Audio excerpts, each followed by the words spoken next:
Why most service businesses stay stuck. Before I read the script, this is something that I've been trying to unlock for a while. So, like I've told you guys before in the past, it's just me, a helper, and my wife. She helps with a lot of the office stuff. But one of the things that made me feel like I was stuck was I was trying to get a commercial building or um, try. So I listen to a lot of Dave Ramsey, and I don't like to rent. I want to own.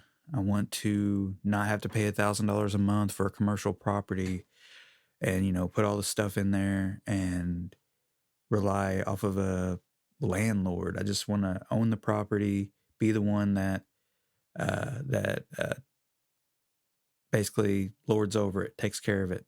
Um, but that's one of the things that's getting me to be stuck is because I want to save up the money and pay for it and own it versus having somebody else own the property that I'm basically renting for the business. Another thing is hiring other guys.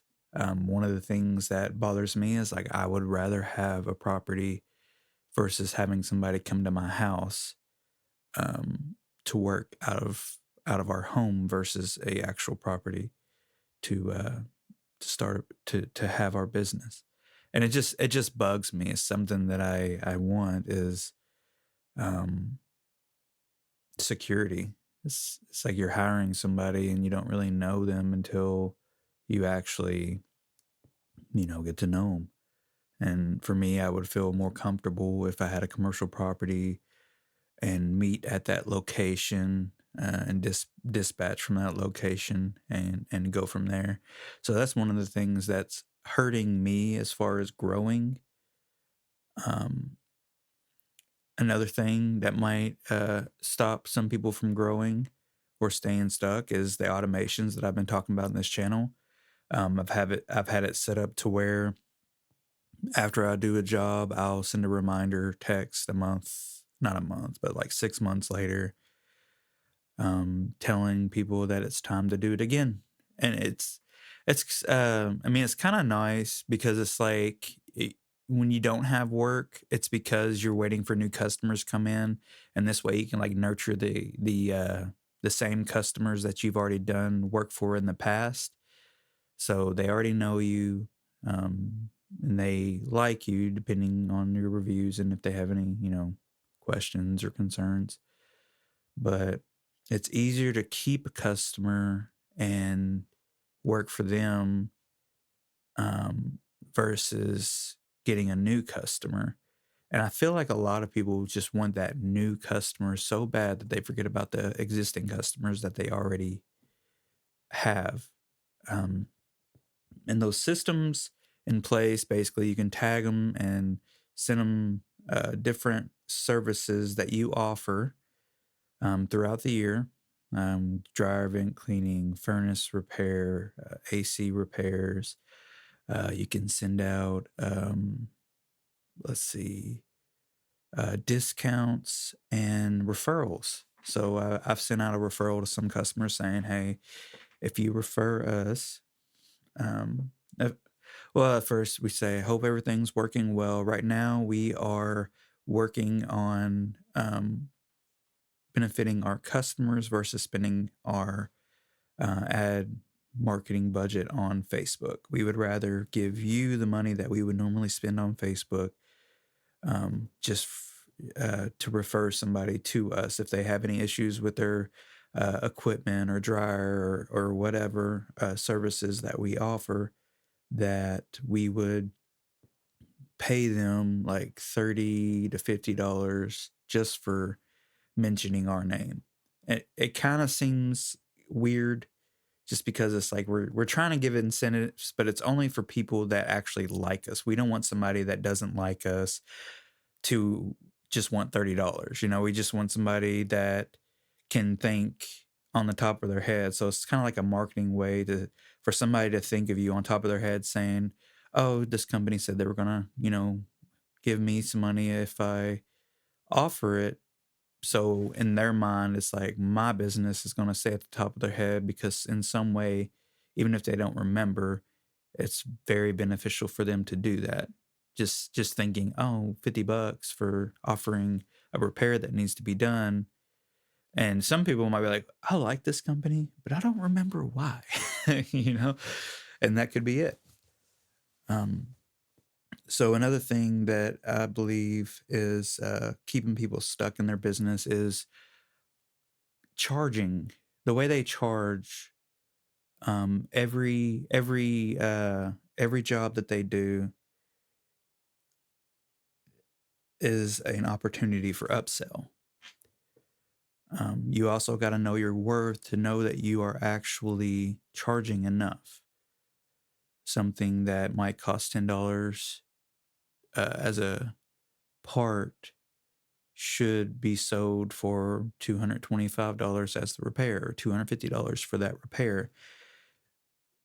Not because of the part, but your overhead and everything that it takes to keep your business alive.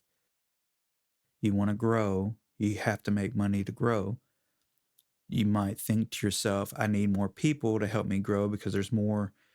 If I have another person, that means I can accept more jobs. Well, that's the wrong way to think about it. Think about it is you show up to a job, this can be done, you upsell. It's like, hey, I got this that's going bad. It's going to cost this much to fix it. Second offer, you can have 3 offers per home. Hey, this is what's wrong. I can get you running today. This is how much it costs to fix it. Second offer, this is what's going on. This is what's bad.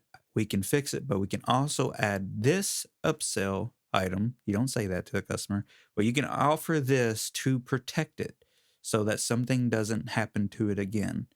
So you can offer repair, protection, and that's an upsell. For a dryer vent cleaning, you clean it, you go outside, notice that the plastics exit's bad. You can offer upsell for a metal one. You see that it's flex, you can offer a metal pipe. There's always opportunities out there for an upsell. And what I would do is I would create a list of upsells and prices and stuff like that for how much you should sell um, these upsells. So let me think here. I created a list for mine. I agree. I believe you should create a list for yours. ChatGPT does help out a lot with that. Say, hey, how much can you look up how much this costs in my area? It'll tell you. Mainly, most contractors will charge this much in this state and this area to give you an idea of what all the other contractors are charging. Because most of the times, people just charge just whatever they think is what they think should work. It's like for a capacitor for an AC, they'll say, oh, I'll charge you, let's say the capacitor's $10. It only take me 15 minutes. I'll charge you $90 for a capacitor. And that's the wrong way to do it because businesses like that fail. You cannot wait till heat season because, there's a, if you're an AC guy or whatever, and you just got out of the between months between summer and winter time, fall, whatever, and it's very slow, and you're not making any money, and you start charging these low prices, you're not going to survive. And that's what I've been learning here recently. We need to survive. We need to build systems in place. We have to create upsells. We have to put automations to existing customers to grow and to stay profitable. And on them slow days, whenever we don't have any work, be able to go back to those customers and create work, no matter what that is. You can create tags and stuff for that customer noticing certain things. I had one here recently about PVC pipe that needed to be redone. I sent a estimate. I eventually will reach out to them and remind them of that estimate. That'll create work. Even if it's a non emergency job. That's something that you can do to create more work. Um, so now I'm going to read the script.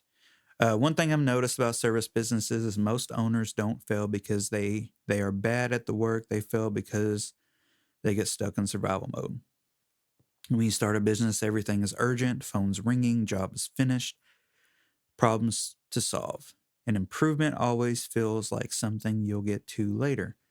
Most owners aren't avoiding improvement, they're just overwhelmed. And when you're overwhelmed, you default to what you know doing the work. And I do that all the time. It's like I want to like get my mind to just focus on work just so that I don't have to worry about building the systems or working on the business versus working in the business. Most owners aren't avoiding improvements, they're just overwhelmed. But the businesses that grow eventually make one mindset shift. They stop only working in the business and start working on the business, even if it's just a little. That doesn't mean big changes, it usually starts small. Sorry. So, one of the things that I've been doing here recently is creating the better, best, good, better, best for the services that I offer. Just like I said earlier about this is the repair, this is a repair plus protection, and you can do repair plus cleaning plus protection. There's different ways to offer every service that you offer. So the repair might be $250. The repair plus protection, $450. Repair, protection, cleaning, $650. You just made three opportunities, and every customer is different. So one might say no, the other one might say yes. You might get 3 no's, 1 yes, 5 no's, 1 yes, but that 1 yes just made you a couple $100 more or $400 more. And one thing that we need to learn how to do whenever we are working with customers, and this is for relationships too. If you're single, we have to learn how to be okay with rejection. When somebody says no, you have to think in your head, oh, okay, no big deal. No big deal. Don't say it out loud. It's like, oh, okay. All right, well, I got you taken care of. You have a good day. Or just like a guy who's trying to find a girlfriend. If you ask 100 girls out, one of them are going to there's no way every one of them's going to say no.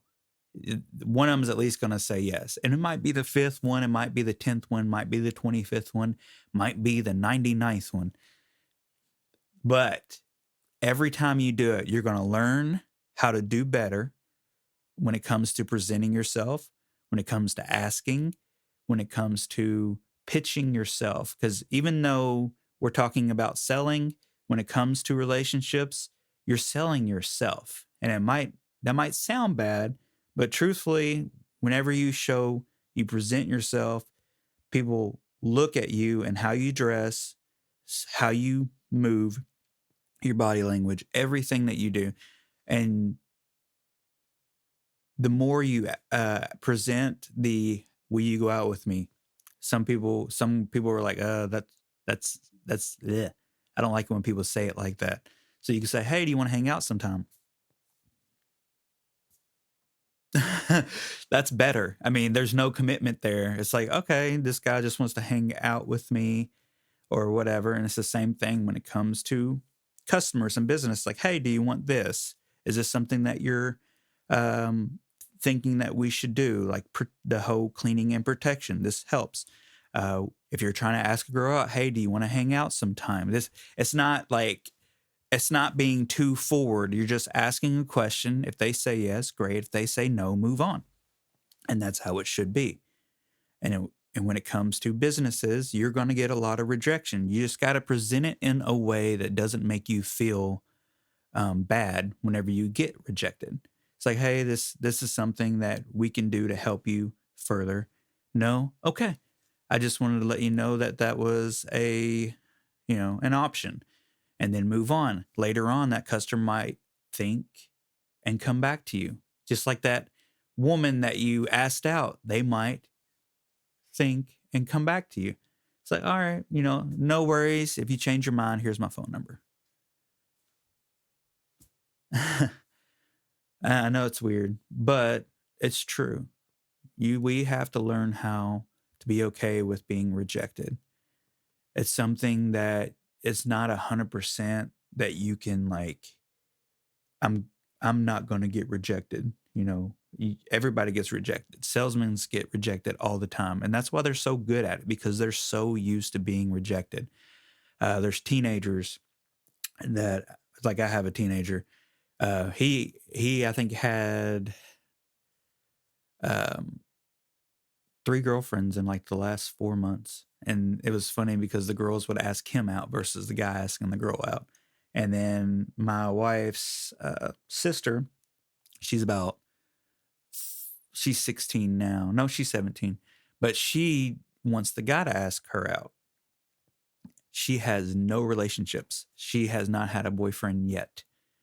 And that's just how the world is changing. It's like if you want something, go get it. Ask for it. Go do it.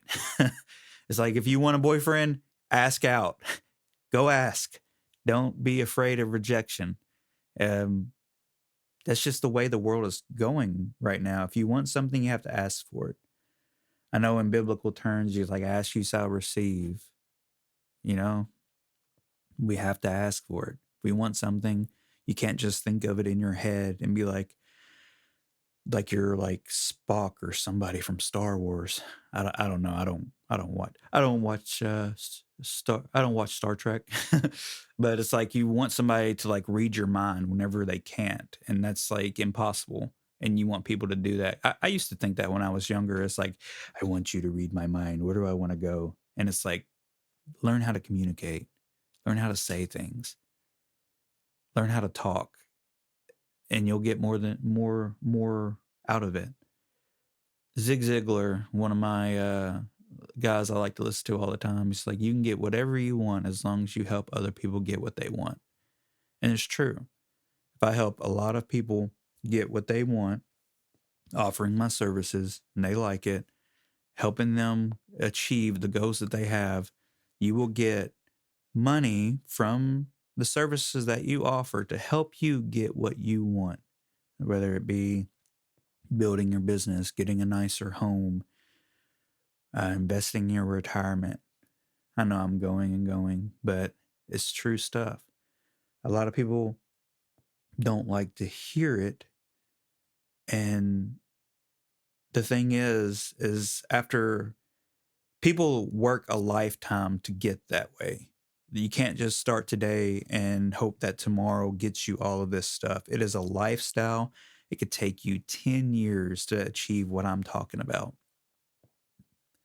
It could also take you 2 years, depending on how fast you move. For me, it's like it's hard for me um, to process. So I have to relearn over and over again when it comes to reading books or learning about certain things. It's like I have to have an explanation of why. It's like I might have a mentor say, you need to do this and this and this, but they won't tell you why. And one of the things I like about ChatGPT is I'll ask it a question and it'll tell me, well, this is what you need to do. And then I'll say, well, why? And then it'll tell me why. And it's like, well, my belief system is not okay with that. How can you make me believe that this is okay?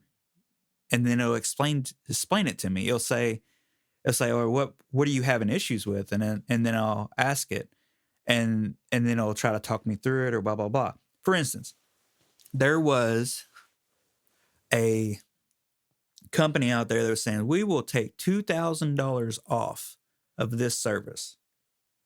And I'm talking to ChatGPT and I'm like, hey, how can a contractor say this without actually taking $2,000 off the bill? And ChatGPT is like, well, it's just a marketing promotion that these customers say. So they actually take $2,000 off the bill? No. What do you mean? They don't take the $2,000 off of what they're promoting. They just say that that you can save up to $2,000. I'm like, well, that doesn't make any sense. It's like you would say, hey, if this is $10,000 and you say they can take $2,000 off, they should take $2,000 off and make it 8,000. That's just not how it works. And then I'll say, why? And it's annoying. And it's like, okay, so these companies will say this is a promotion, and even though the promotion does not exist, it can also be the same exact price. It's like, so how do you justify that? So ChatGPT was like, okay, so for my business and the way that I'm thinking and how I don't like that, here's how we can justify it and make it as though this is okay. Your marketing, how much do you spend on that per month? If you spend thousands of dollars on marketing, on salespeople, a lot of salespeople make 10% off of what they sell. You can sell a $20,000 system of anything, $10,000 system. That's $1,000 that goes to that salesperson. Usually 10% is what sales people make. If you go to a car dealership, they make a percentage off of that sale. The cars recently here are ridiculous. They're like $20,000 up to $40,000, almost the cost of a house. It's crazy.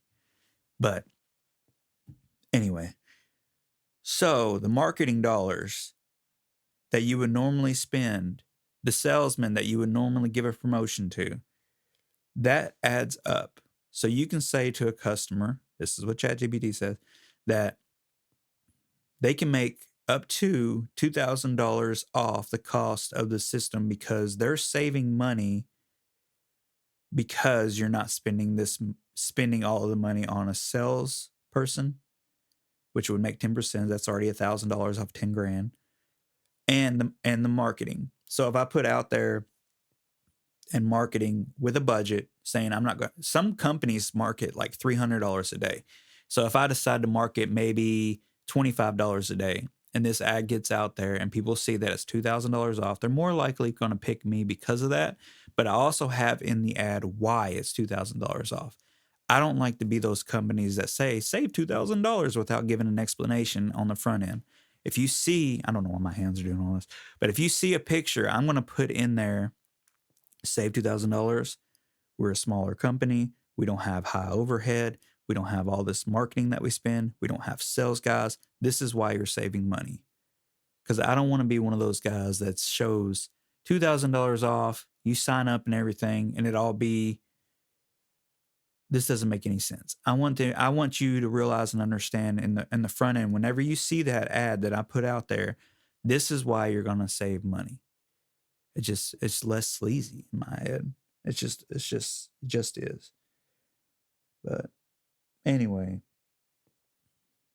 I don't know why I went off on this huge tangent, but these are things that I'm like thinking about all the time, trying to create these systems, trying to create these good, better, best, trying to create these